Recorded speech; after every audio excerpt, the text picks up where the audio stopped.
Hello guys, welcome to the channel Tamildentico. இந்த சேனல்ல basic medical science கான்செப்ட்ஸை உங்களுக்காக நான் தமிழையே எக்ஸ்பிளைன் பண்ண போறேன். இந்த வீடியோ பார்த்தீங்கன்னா நம்ம சேனலோடைய கேஸ் ஷீட் சீரிஸோட part 2 video. Part 1 video already நம்ம சேனலில் போட்டிருக்கோம். அதை இன்னும் பார்க்கலன்னா மிஸ் பண்ணாமல் பாருங்கள் ஃபார் பெட்டர் அண்டர்ஸ்டாண்டிங். அதோடைய லிங்க்கு கீழே இருக்க டிஸ்கிரிப்ஷன்லையும் மேலே இருக்க ஐ பட்டன்லையும் கொடுத்துருக்கேன் பாருங்கள். இந்த வீடியோவில் நம்ம என்ன பார்க்க போகிறோம்னா கேஸ் ஷீட்டில் இருக்கக்கூடிய ஃபர்ஸ்ட் அண்ட் ஃபோர்மோஸ்ட் ஏரியாவான டெமோகிராஃபிக் டேட்டான்னு சொல்லக்கூடிய அந்த டாப்பிக்கை பற்றி தான் நம்ம டிஸ்கஸ் பண்ண போகிறோம். ஸோ இந்த வீடியோவை ஸ்கிப் பண்ணாமல் பாருங்கள். வாங்க வீடியோக்குள்ளே போகலாம். இங்கிலீஷ் பேசினாலும் தமிழண்டா.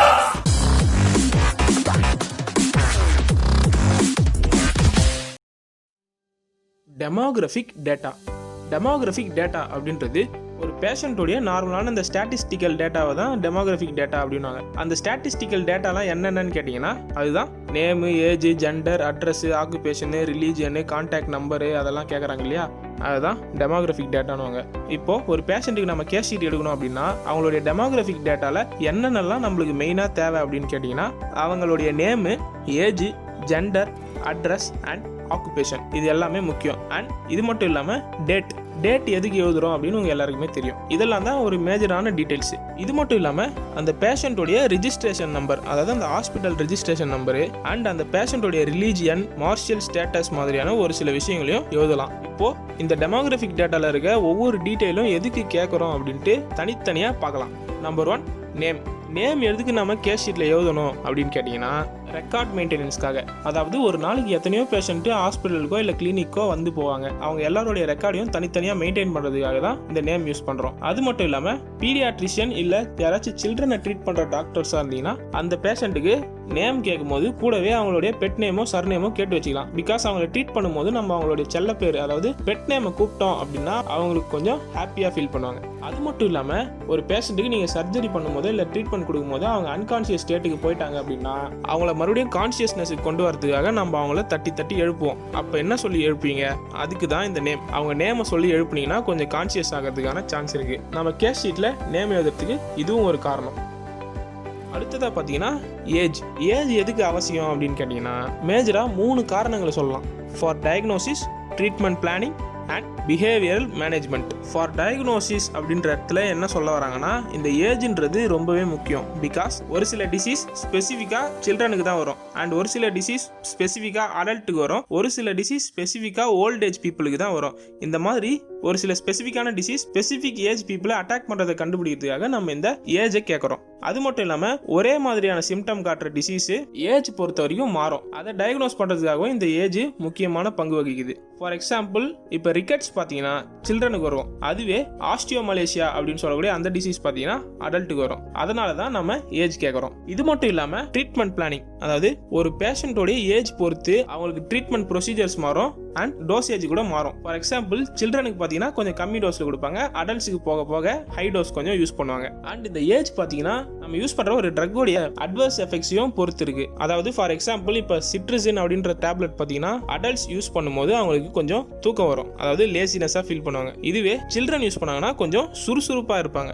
இதன் காரணமாகவும் நம்ம ஏஜ் தெரிஞ்சுக்க வேண்டியது அவசியம். இது மட்டும் இல்லாமல் ஒரு சில ட்ரீட்மெண்ட் ப்ரொசீஜர் அடல்ட்ஸுக்கு ஒத்துக்கும், பட் சில்ட்ரனுக்கு அது அலர்ஜியை காஸ் பண்ணலாம். இதை ரூல் அவுட் பண்ணுறதுக்காக தான் கேஸ் ஷீட் எடுக்கும் போது ஏஜ் கேட்குறாங்க. மூணாவதா பார்த்தீங்கன்னா பிஹேவியரல் மேனேஜ்மெண்ட் அப்படின்றது இந்த சைக்காலஜிக்கலாக வேரியேஷன் ஆகுது. அதாவது ஃபார் எக்ஸாம்பிள் சில்ட்ரன் பார்த்தீங்கன்னா ஒரு வகையான மென்டாலிட்டியில் இருப்பாங்க, அடல்ட்ஸ் பார்த்தீங்கன்னா ஒரு மென்டாலிட்டியில் இருப்பாங்க, ஓல்டேஜ் பீப்புள் ஒரு மென்டாலிட்டியில் இருப்பாங்க, ஈவன் இந்த யங் அடல்ட்ஸ் அதாவது அடலசன்ஸ் ரீச் ஆன பர்சன்லாம் ஒரு வகையான மென்டாலிட்டி காட்டுவாங்க. அண்ட் இங்கே சொல்லியிருக்க இந்த ஒவ்வொரு குரூப் ஆஃப் பீப்புளுக்கும் ஒரு லெவல் ஆஃப் நாலேஜ் இருக்கும். ஃபார் எக்ஸாம்பிள் இப்போ ஒரு சின்ன பையனுக்கு வாயில் சொத்தப்பல் வந்துருச்சு அப்படின்னா அவன்கிட்ட போயிட்டு வாயில் உனக்கு அசிடிக் ரியாக்ஷன் ஆயிடுச்சுப்பா அதனால தான் சொத்தப்பல் வந்திருக்கு அப்படின்லாம் சொன்னீங்கன்னா ஒன்றுமே புரியாது. அவனுக்கு எப்படி புரியணுமோ அந்த மாதிரி நாம பேசணும். அதுக்காக தான் ஏஜ் கேட்குறோம்.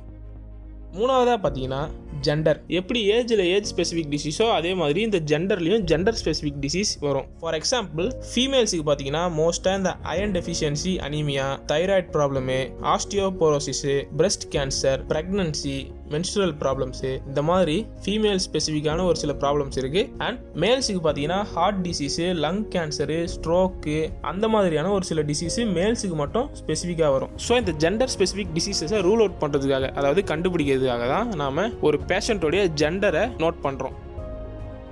Do you know நம்ம ஆல்ரெடி சொன்ன மாதிரி இந்த சில்ட்ரனுக்கும் அடல்ட்டுக்கும் டோசேஜ் வேற இருக்கும் அப்படின்னு சொல்லியிருந்தோம் இல்லையா. அந்த வகையில் ஒரு சைல்டுக்கு எவ்வளோ டோசேஜ் கொடுக்கணும் அப்படின்னு நம்ம டிசைட் பண்ணுறதுக்கு 3 மெத்தட்ஸ் இருக்கு. அது என்னன்னா Young's rule, Clark's rule, Willing rule. Young's ரூலோடைய ஃபார்முலா என்னன்னு கேட்டீங்கன்னா child age divide by age plus 12, அதாவது அந்த child age plus 12 into adult dose. இந்த வேல்யூ நம்ம கால்குலேட் பண்ணி போட்டோம்னா அதுதான் யங்ஸ் ரூல் வச்சு சைல்டு டோஸு.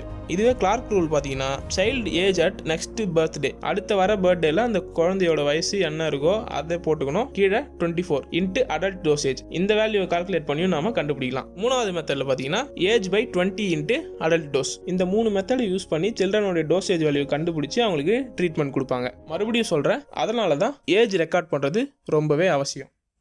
அடுத்ததாக பார்த்தீங்கன்னா அட்ரஸ் எதுக்கு கேட்குறோன்னா இதுலேயும் பார்த்தீங்கன்னா ஏஜ் ஸ்பெசிஃபிக், ஜென்ரல் ஸ்பெசிஃபிக் மாதிரி ஏரியா ஸ்பெசிஃபிக் டிசீஸ் இருக்குது. அந்த ஏரியா ஸ்பெசிஃபிக் டிசீஸை கண்டுபிடிக்கிறதுக்காக தான் நம்ம அட்ரஸ் கேட்குறோம். ஃபார் எக்ஸாம்பிள் தமிழ்நாட்டில் பார்த்தீங்கன்னா இந்த சேலம், நாமக்கல் டிஸ்ட்ரிக்ட்லாம் இருக்கு இல்லைங்களா, அந்த ஏரியாவில் இருக்க பீப்புளுக்கு ஃப்ளூரோசிஸ் வரதுக்கான நிறைய வாய்ப்பு இருக்குது. அண்ட் இந்த ஃபேக்ட்ரி இருக்க ஏரியாவில் வாழ்கிற பீப்புளுக்குலாம் ரெஸ்பிரேட்டரி அண்ட் கேஸ்ட்ரோ இன்டெஸ்டைனல் ப்ராப்ளம்லாம் வரதுக்கான சான்ஸ் இருக்குது. இது மட்டும் இல்லாமல் ஏதாச்சும் ஒரு பேஷண்ட்டு புவர் சானிடேஷன் இருக்க ஏரியாவில் வாழ்கிறாங்கன்னா அவங்களுக்கு இந்த காலரா, டிசென்ட்ரி அந்த மாதிரியான ப்ராப்ளம்லாம் வரதுக்கான சான்ஸ் இருக்கு. அதனால தான் நம்ம அட்ரஸ் கேட்குறோம். இந்த அட்ரஸ் இருந்ததுன்னா அந்த பேஷண்ட்டுக்கு டயக்னோஸ் பண்ண கொஞ்சம் ஈஸியாக இருக்கும். இது மட்டும் இல்லாமல் இந்த அட்ரஸ் கேட்கறது பார்த்தீங்கன்னா இந்த கொரோனா வைரஸ் பேண்டமிக் ஹேண்டில் பண்ணுறதுக்காகவும் நம்ம யூஸ் பண்ணலாம். அதாவது ஃபார் எக்ஸாம்பிள் யாருக்காச்சும் இப்போ கொரோனா பாசிட்டிவ் இருந்ததுன்னா அவருடைய அட்ரஸில் இருக்க ஏரியாவை போய் நம்ம குவாரண்டைன் பண்ணுறதோ இல்லை அங்கே இருக்க நெய்பர்ஸுக்கு டெஸ்ட் எடுக்கிறதோ அந்த மாதிரியான ப்ரிவென்ஷன் மெத்தட்ஸை நம்ம ட்ரை பண்ணலாம். ஸோ கேஸ் ஹிஸ்ட்ரி எடுக்கும்போது அட்ரஸும் முக்கியம்.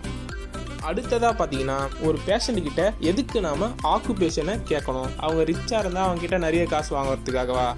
அப்படிலாம் இல்லை. ஆக்குபேஷன் அப்படின்றது இந்த ஏஜ் ஸ்பெசிஃபிக், ஜெண்டர் ஸ்பெசிஃபிக் மாதிரி ஆக்குபேஷன் ஸ்பெசிஃபிக் டிசீசஸும் இருக்கு. அதுக்காக தான் இந்த டெமோகிராஃபிக் டேட்டாவில் நம்ம ஆக்குபேஷனை கேட்குறோம். ஃபார் எக்ஸாம்பிள் டென்டிஸ்ட் அண்ட் சர்ஜன்ஸ்க்குலாம் பார்த்தீங்கன்னா ஹெப்பாட்டிட்டிஸ் பி வரதுக்கான அதிகமான சான்ஸ் இருக்கு. அண்ட் கெமிக்கல் ஃபேக்ட்ரியோ இல்லை பட்டாசு ஃபேக்ட்ரி மாதிரியான ஃபேக்ட்ரியில் ஒர்க் பண்ணுறவங்களுக்கு skin allergy, skin problem, skin cancer மாதிரியான டிசீஸ் வரதுக்கு சான்ஸ் இருக்கு. கோல் மைன்ல ஒர்க் பண்றவங்களுக்கு பார்த்தீங்கன்னா பிளாக் லங் அப்படின்னு சொல்லக்கூடிய ஒரு டிசீஸ் வரதுக்கு சான்ஸ் இருக்கு. இதை கோல் ஒர்க்கர்ஸ் நியூமோகோனியோசிஸ் அப்படின்னு சொல்லுவாங்க.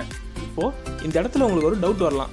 அதாவது ஃபார் எக்ஸாம்பிள் ஒரு கோல் மைனில் ஒர்க் பண்ணுற ஒருத்தர் வந்து டாக்டர் எனக்கு நெஞ்சு வலிக்குது அப்படின்னு அவங்க டேரெக்டாக சொல்லிட்டாங்கன்னா அதனால என்ன பெருசாக யூஸ் இருக்க போகுது, அதான் அவங்களே அவங்களுடைய ப்ராப்ளம் என்னன்னு சொல்லிட்டாங்களே அப்படின்னு டவுட் வரலாம். நீங்கள் கேட்குறது ரைட்டு தான். ஆனால் இந்த மாதிரி டேரெக்டாக ப்ராப்ளம் இருக்கிறவங்க டேரெக்டாக வந்து சொல்லிட்டாங்கன்னா பரவாயில்ல. இதுவே ஒருவேளை அவங்க டேரெக்டாக சொல்லாமல் ஃபார் எக்ஸாம்பிள் இப்போ கோல் மைனில் ஒர்க் பண்ணுற ஒருத்தர் இருக்காங்கன்னா அவங்க வந்து நெஞ்சு வலின்னு சொல்லாமல் கையெல்லாம் வீங்கி போயிருக்கு அப்படின்னு சொல்கிறாங்கன்னா அப்போ என்ன பண்ணுவீங்க?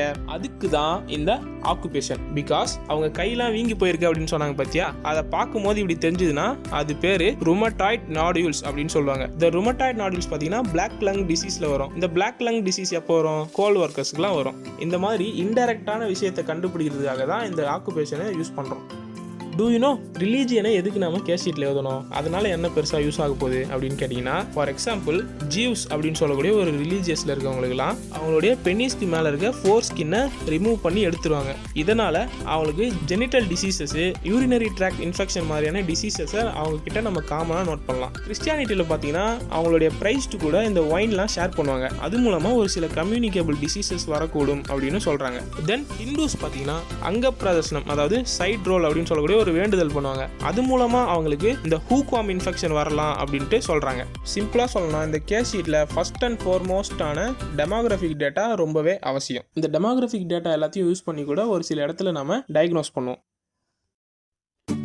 தேங்க்ஸ் ஃபார் வாட்சிங் கைஸ். இந்த வீடியோ உங்களுக்கு யூஸ்ஃபுல்லாக இருந்ததுன்னா லைக் பண்ணுங்கள். உங்களுக்கு யூஸ்ஃபுல்லாக இருந்தாலும் உங்கள் ஃப்ரெண்ட்ஸ்க்கு யூஸ்ஃபுல்லாக இருக்கலாம். ஸோ முடிஞ்சளவு உங்கள் ஃப்ரெண்ட்ஸ் எல்லாருக்கும் ஷேர் பண்ணுங்கள். இந்த வீடியோவில் நாம டெமோகிராஃபிக் டேட்டாவை பற்றி ஒரு ஓவர்வியூவை பார்த்தோம். அப்கமிங் வீடியோவில் நாம சீஃப் கம்ப்ளைண்ட் பற்றி ஒரு ஓவர்வியூவை டிஸ்கஸ் பண்ணுவோம். அண்ட் உங்களுக்கு எந்த டாப்பிக்கில் வீடியோ வேணாலும் கீழே இருக்க கமெண்ட் செக்ஷனில் மென்ஷன் பண்ணுங்கள். அட்லாஸ்ட் இந்த மாதிரி வீடியோஸ் மூலிமா நீங்கள் பல விஷயங்களை லேர்ன் பண்ணணும் அப்படின்னு நினச்சிங்கன்னா மறக்காமல் நம்ம சேனலுக்கு சப்ஸ்கிரைப் பண்ணி சப்போர்ட் பண்ணுறேங்க. Let's learn the medicine in our Tamil.